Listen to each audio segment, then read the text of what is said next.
কানাডার সীমান্ত দিয়ে যুক্তরাষ্ট্রে প্রবেশের সময় চলতি বছর ৪৩,০০০-এর বেশি ভারতীয় আটক হয়েছেন।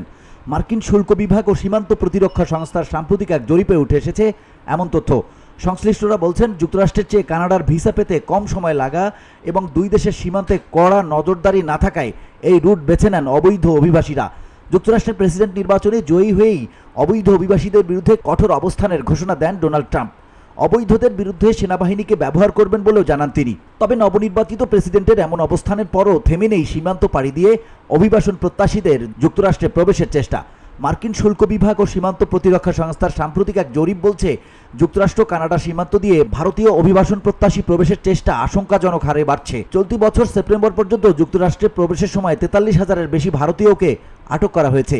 জরিপে আরও বলা হয়েছে, ২০২২ সালে যুক্তরাষ্ট্রে অবৈধভাবে প্রবেশের চেষ্টা করেন ১৭,০০০-এর বেশি ভারতীয়, আর ২০২৩ সালে সেই সংখ্যা বেড়ে দাঁড়ায় ৩০,০০০-এ।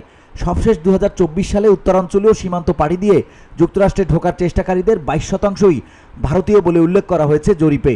জানা যায়, যুক্তরাষ্ট্রের ভিসা পেতে গড়ে ১ বছর সময় লাগে। অন্যদিকে কানাডার ভিসা মাত্র ৭৬ দিনেই হাতে পেয়ে যান বেশিরভাগ আবেদনকারী। এটিকেই কানাডা হয়ে যুক্তরাষ্ট্রে প্রবেশ চেষ্টার অন্যতম কারণ বলে মনে করছেন সংশ্লিষ্টরা।